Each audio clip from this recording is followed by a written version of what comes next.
Oh, Rudu? Are Hel- we redoing that, or are we just gonna stop? Guys.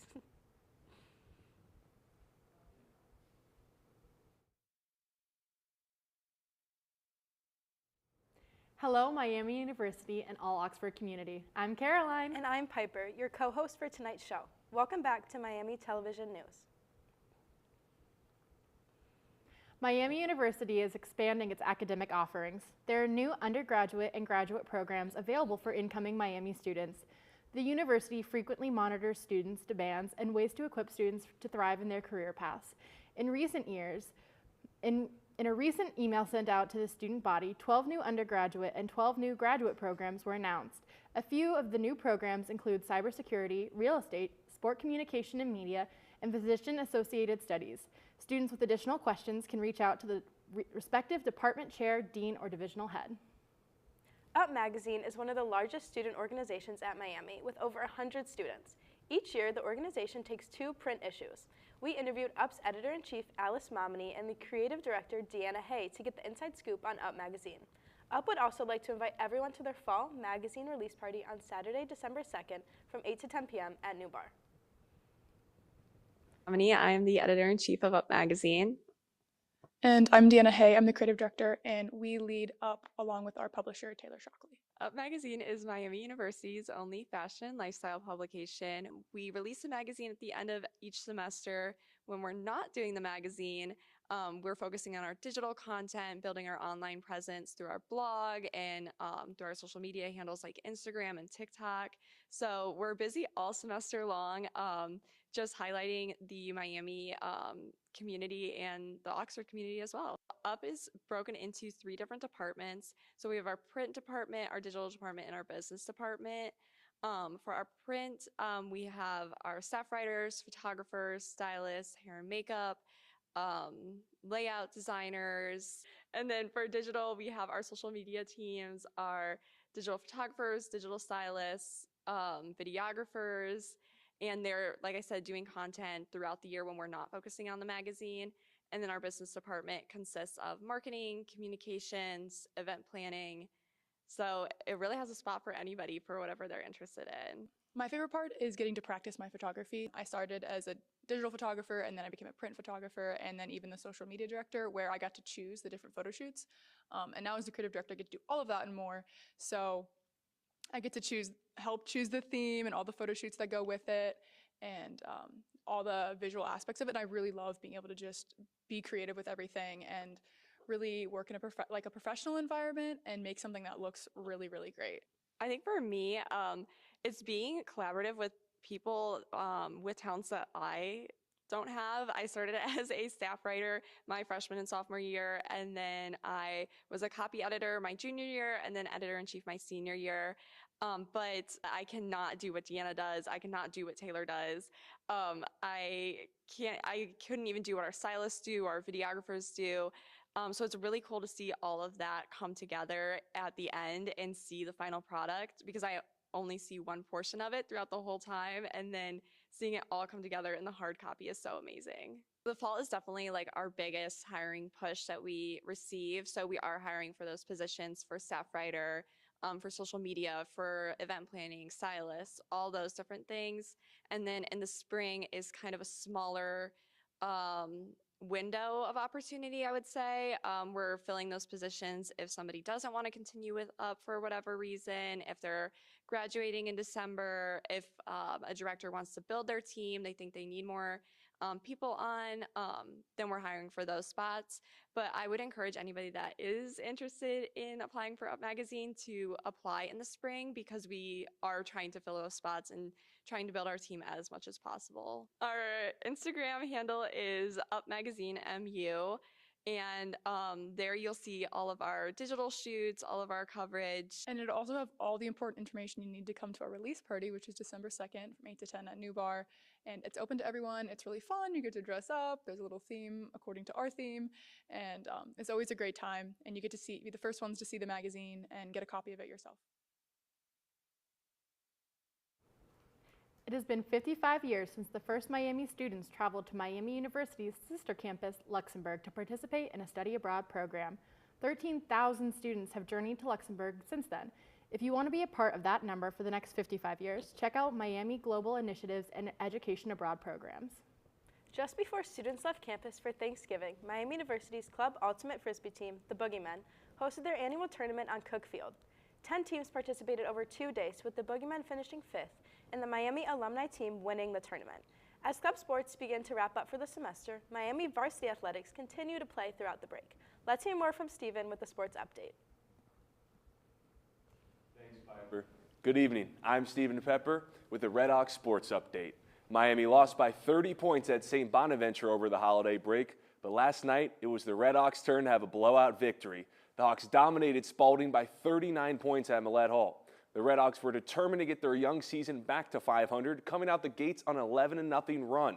The Pelicans did score their first points on the three-pointer with 14:42 left in the first half, but Red Hawk big man Jackson Kotecki nailed a shot of his own to give the squad its largest lead of the half at 31-16. Kotecki's highest minutes played in the first 4 games was just 10, but I have a feeling that the freshman will be a staple in head coach Travis Steele's rotation going forward. At 6'9", 230, it was clear that Kotecki's size is an advantage in his game. He made tough shots over defenders, threw down some dunks, and even knocked down 2 triples. He finished the game with a team-high 19 points and 2 blocks in 16 minutes off the bench. Spalding did cut the deficit to 9 at the half, but it's safe to say that any hope of a Pelicans comeback didn't leave the locker room as the Red Hawks again started the half on a run, this time 22-0. The Red and White outscored the Pelicans 47-19 in the second half. 4 Red Hawks finished the game with double-digit points. Your final at Millett Hall, 82-43.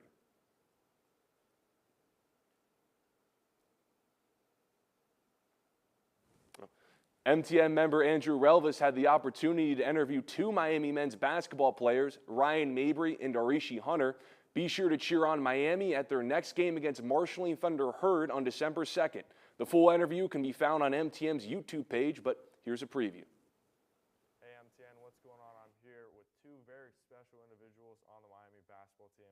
My name is Andrew Relvis. I'm here with Ryan Mabry and Darishi Hunter. How are you guys doing today? Good. Thanks for having us. Yeah, of course. We'll start off with the first question. What are you guys most excited for this season? You know, very long off season, and it's kind of led up to a few games here and there. What are you guys most excited for? I'm most excited to just go out and play. I feel like we got a brand new group of guys, and I'm looking forward to playing with every game. And I don't have to, ever worry about much going on in the game now. So that's really, I'm just happy to go out and play. I would say just putting all our hard work just out there. We get to play. This is everything we work for, trying to win a championship. So get started on it. Yeah. Love that mentality. And I know you guys went to Puerto Rico this offseason. How was that for you guys? It was great. It was fun. I love being at the beach. We played a couple games. We won them, and we connected well as a team. For sure, I would say the same thing. We were out there winning. We went 3-0. We got to enjoy the beach, the good weather, and got to hang out, meet a lot of people, play basketball. So it was a fun experience. But you guys gelled pretty well too. For sure. It's a good team bonding. For sure, it definitely brought us together. I'll ask you one, Ryan. This is your second year in the system with Miami and the Travis Steele system as well. How has that made you comfortable and kind of given you more of an extended leadership role? Yeah, I mean, I'm a sophomore now, so I might seem young still, but being in the system has helped me definitely to show new guys kind of more tricks, ways to get open or ways to get better shots for us as a team. And I feel like, it's a great system. It's a great offensive system, and I feel like I excel pretty well in it. So, I'm pretty happy to be back and being familiar with the offense. And last year you're a sophomore this year, and last year you were a freshman. Was there a certain leader last year that you kind of looked up to and connected with kind of quickly?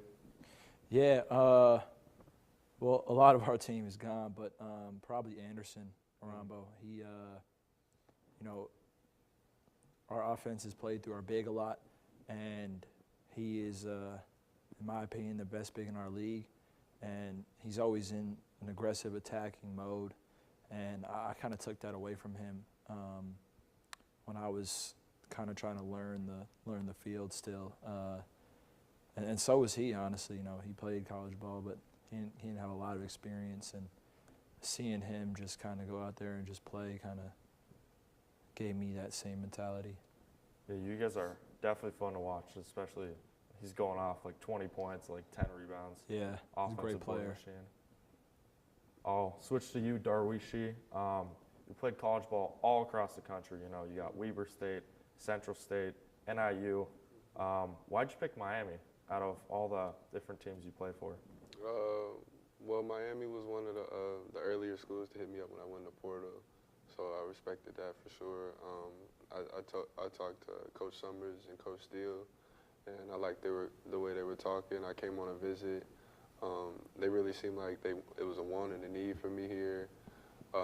It was close to home, and I just believe in Coach and his mentality. They're trying to win a championship here, and I believe I can help the team do that. Holidays quickly approaching, your friends and family might be throwing a little bit of a get-together.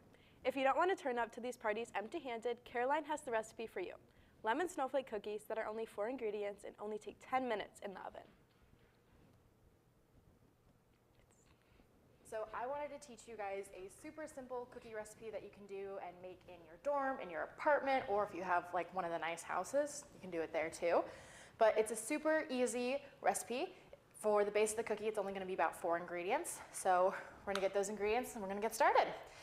So first thing we're gonna do, we're gonna take a box of lemon cake mix. It can be any cake mix of your choice. I just went with lemon because I love lemon cookies in the winter. That's just me. So I went with the Duncan Hines lemon cake mix, and you're gonna take the whole bag and you're just gonna put it into your mixing bowl. So we're gonna take this whole cake mix, dump it into our bowl. Nice. You can just throw all of that away. Next, we're going to need a single egg, room temperature. I know it sounds like you don't really need a room temperature egg, but please try to have it room temperature. If it's not, no big deal. So we're gonna crack the whole egg in there. And then for this last ingredient, until we get to this next step, we're gonna use a whipping top today. And for this, you're gonna need a measurement. It's gonna be 2 1/4 cup of this whipping mixture. So I'm just gonna take it and scoop it in. Doesn't have to be perfect. We're gonna make it a little bit full. We have all of these ingredients in the bowl. We're easily just gonna mix it all up together. So like I said, when you're mixing this together, it's going to be a little bit liquidy. Don't be stressed about that. And if you have a stand mixer, you can definitely use that. Or if you just have a spatula, you can use that. So now that we have the batter all set up, we're gonna put away our whipping topping, just like so. And we're gonna start preheating our oven to 350 degrees. You're also gonna need 1 baking tray. Now, in a lot of recipes, they're gonna tell you to grease the tray, but for this recipe specifically, do not do that. You want an ungreased cookie tray for this. Then you're gonna get a bag of powdered sugar. I know that just came out of nowhere. Boo. So you're gonna take your bag of powdered sugar. We're gonna put the powdered sugar onto our plate. And you want a nice even layer on your plate. And this is what is going to make the cookies come out with that really pretty crinkle pattern that we want to see. So I'm just gonna kind of rough it up, but have it so it completely covers the plate. I'm gonna take our spoon, take a spoonful of batter, scrape it on to the powdered sugar, and we're just gonna roll it around a little bit so it gets fully coated in that powdered sugar. So that way it's not gonna stick to anything. Once that is covered, we're just gonna plop it onto our baking tray. And we're just gonna do that for a little bit till we have all of our cookies on our baking tray. So our oven is now preheated to 350 degrees, and we have our first batch of these cookies, and they're ready to go in the oven. So these are gonna go in for about 10 to 12 minutes, and then when they come out, I'll show you how to make a frosting to top them. So These cookies are absolutely delicious on their own, but sometimes you might want a frosting on them, so I'm going to teach you a really easy frosting that you can make to just glaze on top of those cookies. So you're only going to need 3 ingredients. You're going to need powdered sugar, a large lemon, and some water. Cut 1 large lemon. Now we have this 1 large washed cut lemon. If you don't have a juicer, that's totally fine. You can just squeeze it out with your hands. I drink a lot of lemon juice, so I squeeze a lot of lemons here. I like it in my tea and my water. So we're just gonna cut down this lemon and squeeze it into our bowl. All right, so we have juiced that whole lemon, and that's all in there. So we're gonna get rid of some of these dishes so they're just not in our way. And then we're gonna take our powdered sugar, and we're gonna start with about 1/3 cup of powdered sugar. Now that we have all of that, we're gonna take a spoon. We're just gonna start mixing the lemon juice and the powdered sugar together. And this is gonna make a decent amount of frosting. So you can make a large batch of cookies with this. We're just gonna keep mixing and mixing until all that powdered sugar is incorporated and it's nice and smooth. All right, so here is our finished product. 1 plate without the frosting, still delicious, and 1 with our lemon frosting. Make sure you guys try this recipe this holiday season, and make sure you comment on our Instagram and on our TikTok if you made these, and let me know what you think. Have happy holidays, guys. With final exams upon us, don't forget to take time for yourself. Make sure you're taking time to continue to do the things that you enjoy. You can check out dog therapy every Monday from 2 to 3 p.m. and Thursday from 3 to 4 p.m. Good luck, students. 'Tis the season, so don't forget to bundle up as you check out all the seasonal events happening around campus this December. Make sure to keep up with Miami activities and programming and all the events on Miami University's calendar as you get ready for finals. Don't forget your ugly sweater for Goggins Holiday Skate on December 9th, which is free to all Miami students with skate rentals available. Before MTN goes off air for the semester, we would like to congratulate our very own Pearl Zabel as she graduates from Miami University this December. Pearl is a sports communication and media major with a minor in journalism. After graduation, Pearl has the goal to work for a sports professional team, continuing to represent women in the sports industry. She is very passionate about sports and enjoys the fulfillment of being part of what creates passion for all sports spectators. Pearl joined MTN in the spring of 2023 and has been a valuable asset behind and in front of the camera. It has personally been a joy to get to know Pearl and work closely with her over the last year. We wish her nothing but the best, and we can't wait to see where she goes. So here are a few of our favorite Pearl moments.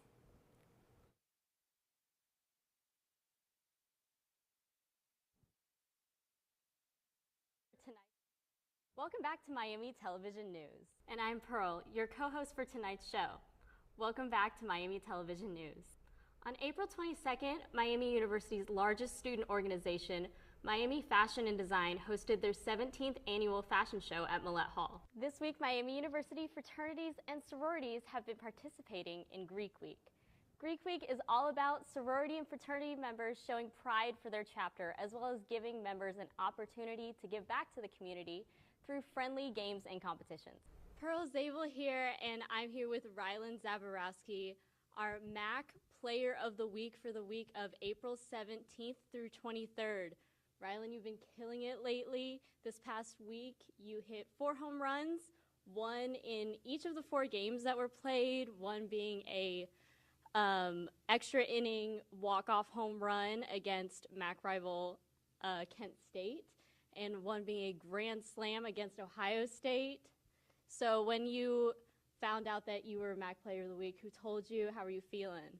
I was actually in the middle of doing schoolwork here in the media room, and I was just taking a little break on social media, and I saw that our hitting coach, Bailey Montgomery, tagged me in the photo, and right away I screenshot it, sent it to my parents, and I was really proud of that accomplishment. You're leading not only the team in home runs, but the MAC with 17, and you did an interview over the summer where you said you don't really try to hit home runs, you're more of a line drive hitter. What was the change there? I don't think there's really been any change. Absolutely. Okay, so if you want to see some great baseball, they've been doing a great job lately. It's been so fun. Come out to McKee Field for May 5th, 6th, and 7th as you can watch the Red Hawks take on the Akron Zips for their final series of the 2023 season. I'm with Rylan Zaborowski, MAC Player of the Week. And I'm Pearl. Don't forget to follow us on Instagram and TikTok at Miami MTN. Thank you for tuning in to Miami Television News. We will be back with more content next semester. Until then, I'm Piper.